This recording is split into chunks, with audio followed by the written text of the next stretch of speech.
Welcome to Newtown Orchard. Good morning. Today we're going to do some pruning. Start with the apple orchard. We're in early February. I do want to show you some techniques in pruning. I've been doing this for a couple of years and learning each year as I go, and I'll show you what I know. So come on along as we prune our apple trees. We're going to pick this tree right here. These are dwarf apple trees. This particular variety is an enterprise. It is my favorite. The apples are big and juicy. I mean, these are big apples. They're a red and they're very hardy. They stand up to the diseases. It's all around a very good apple. I did a taste test last season. That turned out to be the favorite of all the apples. So that's going to be one I'm going to recommend start with. It's easiest to work with. And again, it is a hardy apple tree. All right, looking at your tree, you're looking for branches that are not growing in a healthy environment like an umbrella, that they're kind of curved in on themselves. You can see this one here is. There's another one. Okay. You're also looking for branches that are half or more the diameter of the main trunk. You may end up removing a couple of your major branches, and that's okay. That's healthy for the tree.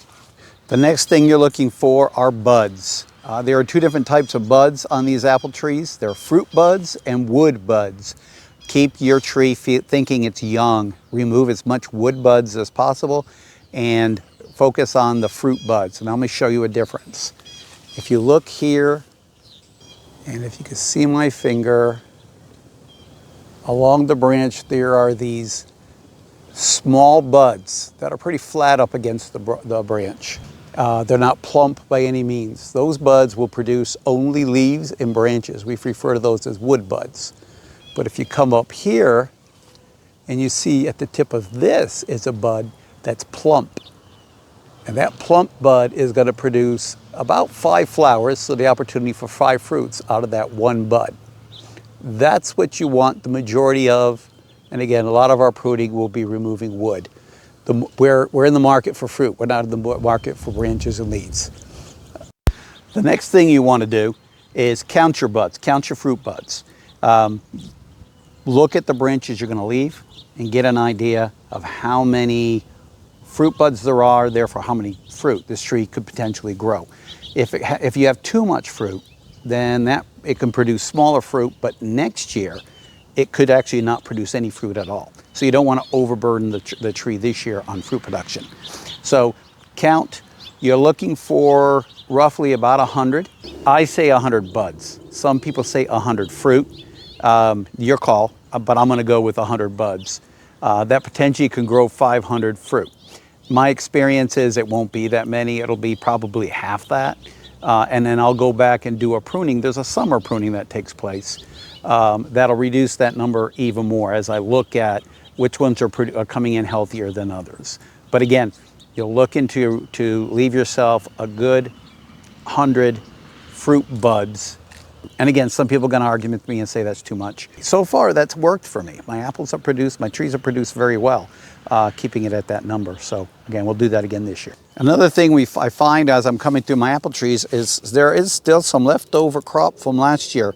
We do our best to remove them because they do produce or incubate parasites, and they will incubate diseases. So do your best to pick as many as you can. And we're going to look at this tree here. You can see there's quite a cluster of branches up close inside here.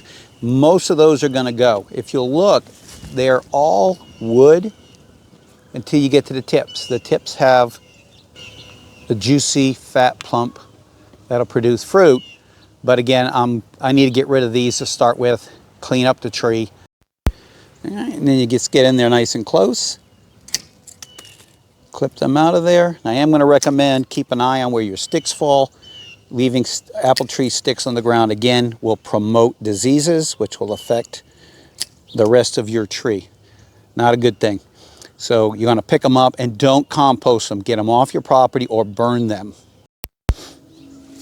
All right, the next branch we're going to prune is, if you look, this branch, these are growing outward. And that's what you want. This one is growing kind of back into the trees, and here it is over here again. and it's kind of messing with the other branches that want to grow upward. That creates stress on the trees. Don't let your branches rub up against each other, and these are definitely rubbing up against each other. So I'll be pruning that one out. Sometimes the branch you don't want to prune is the branch you have to prune. Another thing to look at is this particular tree we had an issue with the upper part of the tree last year, and we had to remove the main trunk. Now these dwarf trees are meant for trellising. We have a wire that runs through them to hold them up. I'm getting ready to put in more stakes and wire them up better this year. The trellis idea is that you can grow a lot of fruit on a small tree, and the trees can be next to each other, as you see here. They can be 3-4 feet from each other. Some people are now getting to where they're 18 inches apart. Anyways, because our main stalk had to be trimmed last year, I'm nursing this year this stalk, which has a vertical climb right next to it, and that'll become my new main trunk of this tree. So you keep an eye on things like that. What branch, if I lose my main branch, will be a good replacer. Here's another real good one. You can see right here how this branch is leaning up, the small one's leaning up against this big one. So that small one's going to have to go away. Now when you prune, get down close.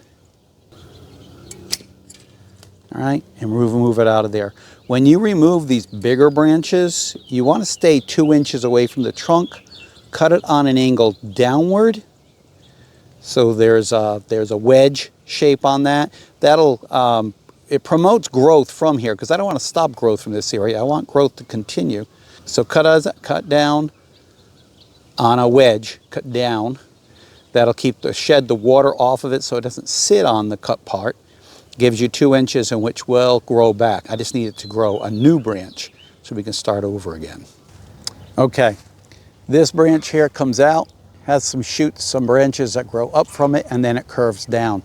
That curve down needs to be removed, and we'll promote the growth on those growing upward. And we'll start by getting my pruners right up in there. Kind of hard doing this one-handed, you know. All right, there we go. And it is gone. Now, it's straight up and down cut. So again, that'll prevent water from resting on it and causing a rot. And now the energy will go into these other branches where they'll be fruit bearing. And again, I've got small ones here with fruit on them. I've got these out here with fruit buds on them. I've got these out here with fruit bud. Now when I'm done pruning, what I know for sure needs to go away, I'll come back and cut the buds, and I may end up doing more pruning. Let's get back to it. For some of these bigger branches, I went back and got my bigger pruners.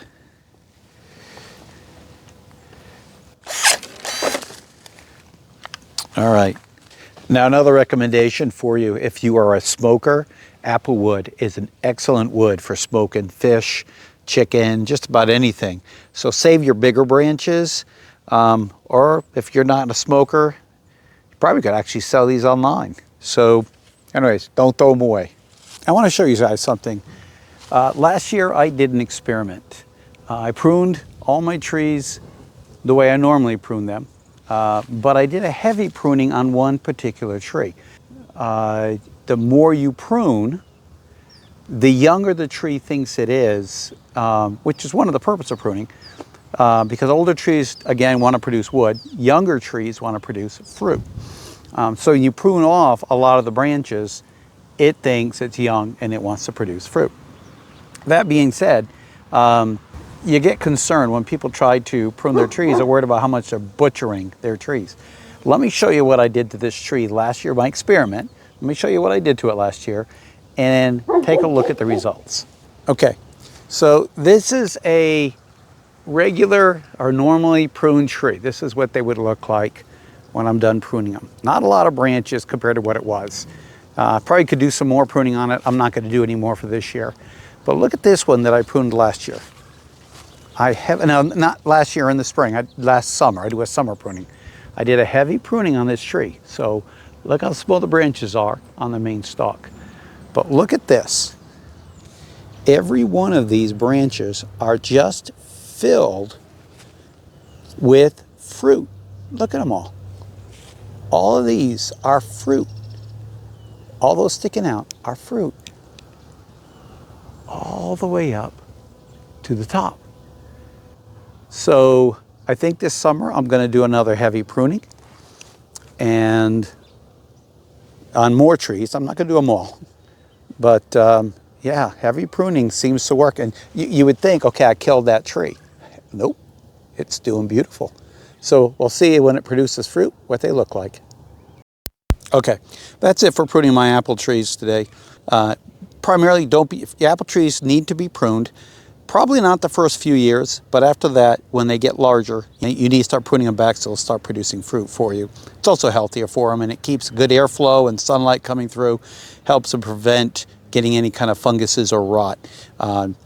But again, I'm done for today, and yeah, I hope this helped you in some way. My next step is I got to go over and prune my grapes. I'm going to do based on what I learned over the last couple of years, and I'll show you what I do.